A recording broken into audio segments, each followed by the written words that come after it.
We were primarily a sugar plantation town. The managers of the plantation and the other affluent people, such as doctors, business owners, and bankers, sent their children to this elementary school.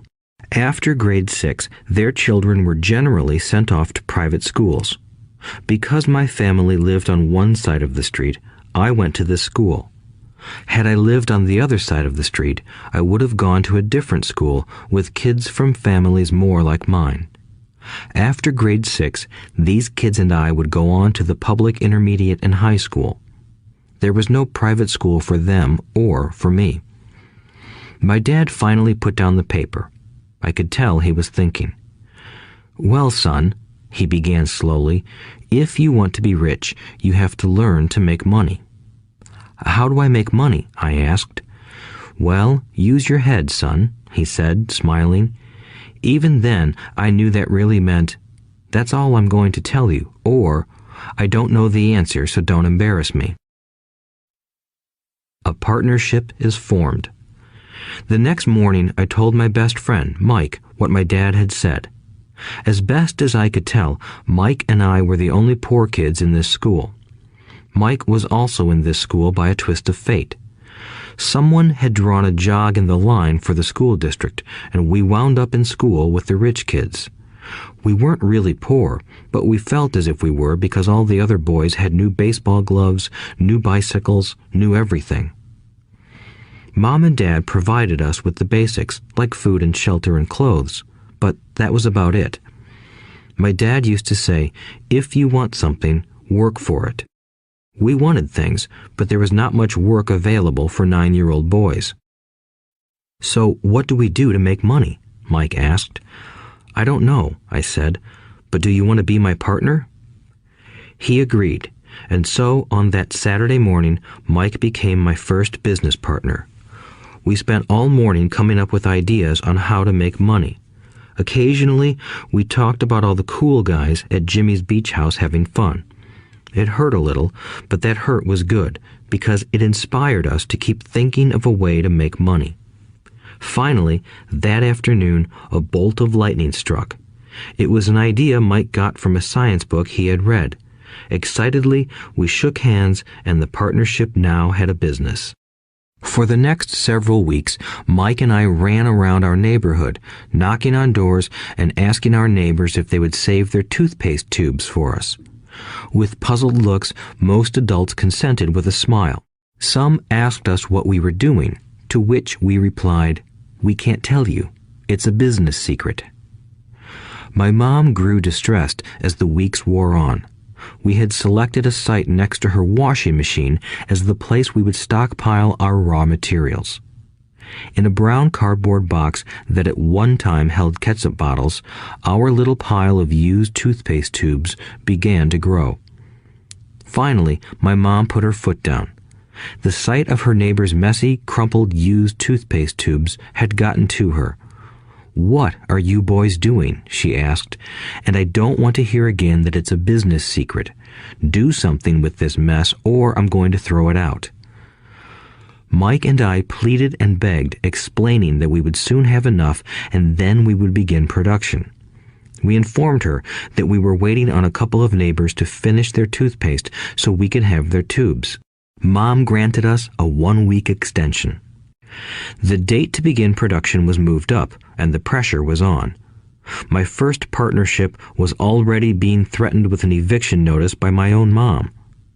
It became Mike's job to tell the neighbors to quickly use up their toothpaste, saying their dentist wanted them to brush more often anyway. I began to put together the production line. One day, my dad drove up with a friend to see 2 9-year-old boys in the driveway with a production line operating at full speed. There was fine white powder everywhere. On a long table were small milk cartons from school, and our family's hibachi grill was glowing with red-hot coals at maximum heat. Dad walked up cautiously, having to park the car at the base of the driveway since the production line blocked the carport. As he and his friend got closer, they saw a steel pot sitting on top of the coals in which the toothpaste tubes were being melted down. In those days, toothpaste did not come in plastic tubes. The tubes were made of lead, so once the paint was burned off, the tubes were dropped in the small steel pot. They melted until they became liquid, and with my mom's pot holders, we poured the lead through a small hole in the top of the milk cartons. The milk cartons were filled with plaster of Paris. White powder was everywhere. In my haste, I had knocked the bag over, and the entire area looked like it had been hit by a snowstorm. The milk cartons were the outer containers for plaster of Paris molds. My dad and his friend watched as we carefully poured the molten lead through a small hole in the top of the plaster of Paris cube. "Careful," my dad said. I nodded without looking up.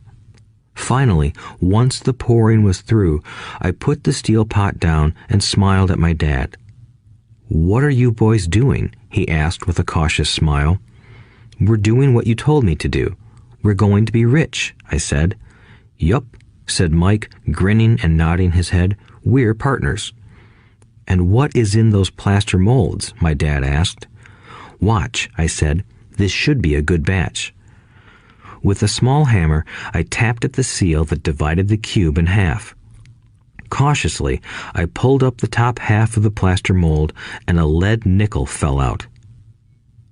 "Oh my God," my dad said, "you're casting nickels out of lead."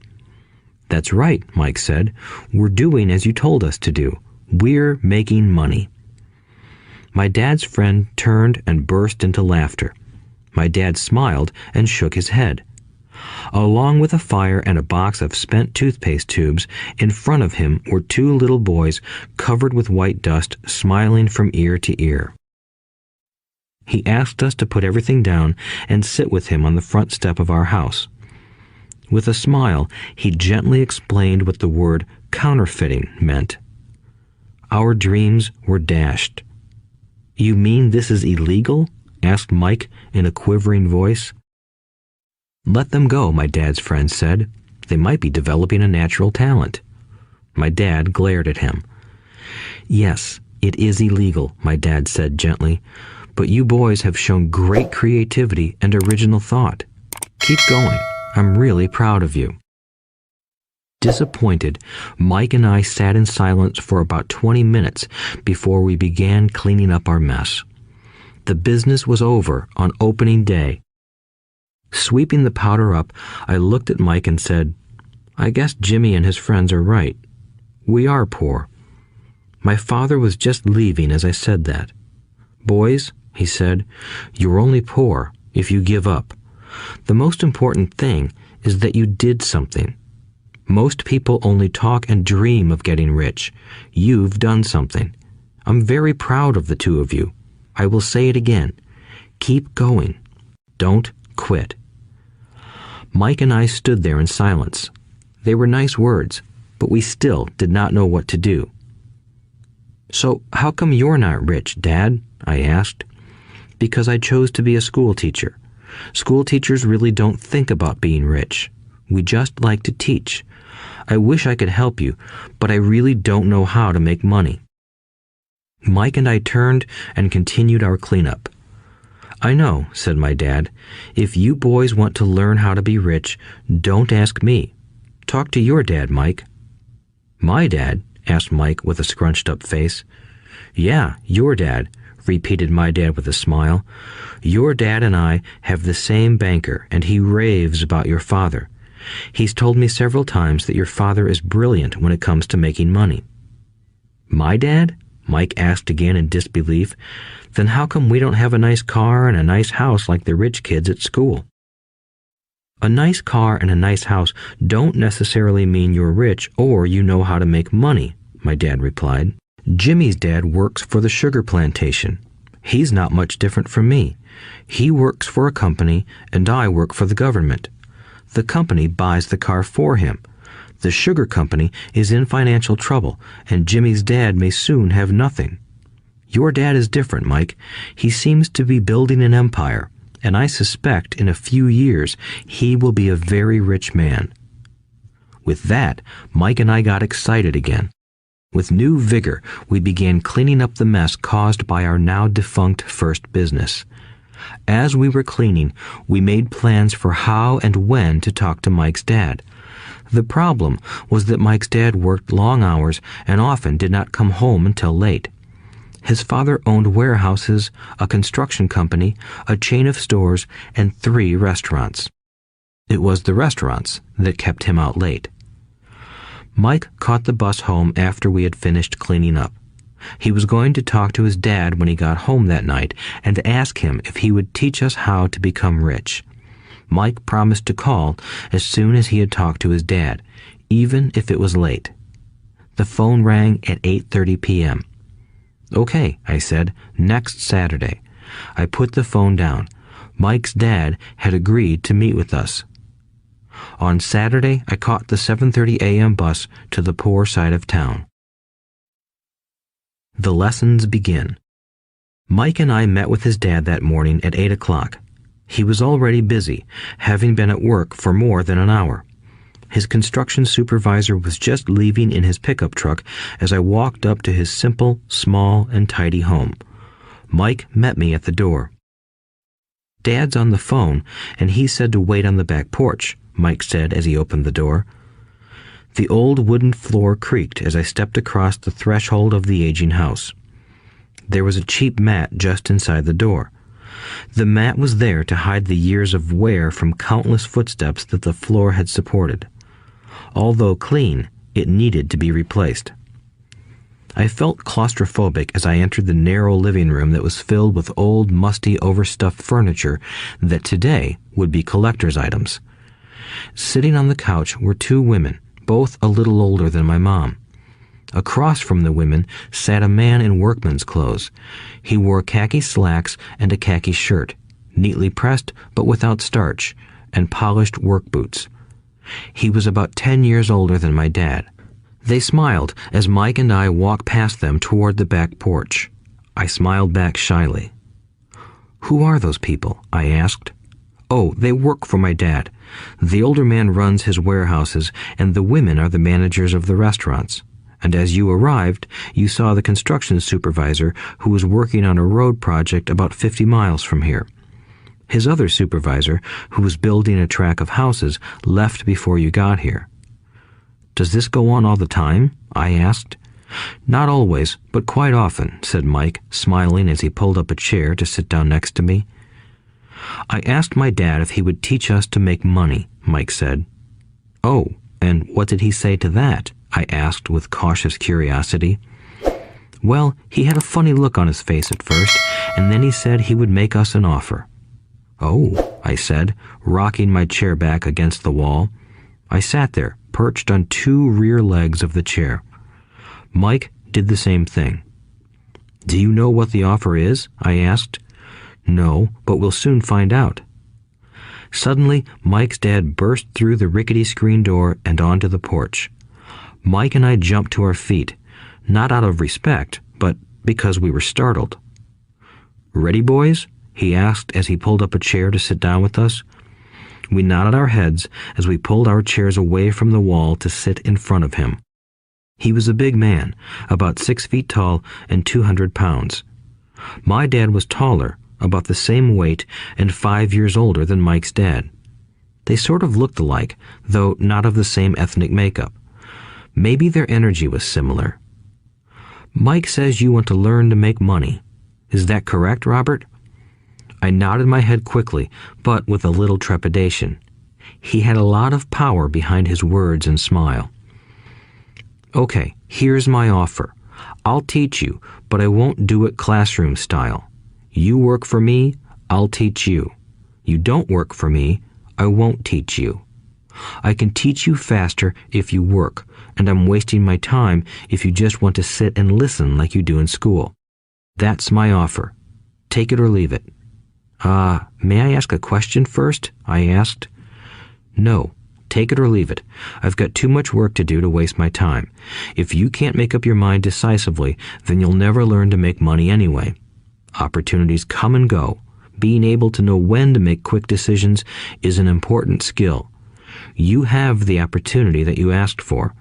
School is beginning, or it's over in 10 seconds, Mike's dad said with a teasing smile.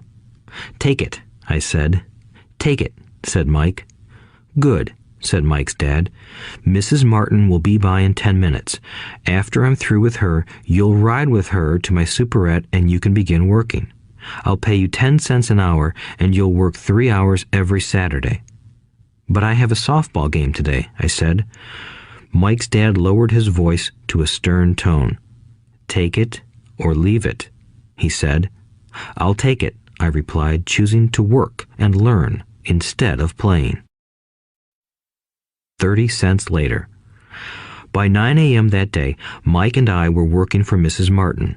She was a kind and patient woman. She always said that Mike and I reminded her of her 2 grown sons. Although kind, she believed in hard work and kept us moving. We spent 3 hours taking canned goods off the shelves, brushing each can with a feather duster to get the dust off, and then restacking them neatly. It was excruciatingly boring work.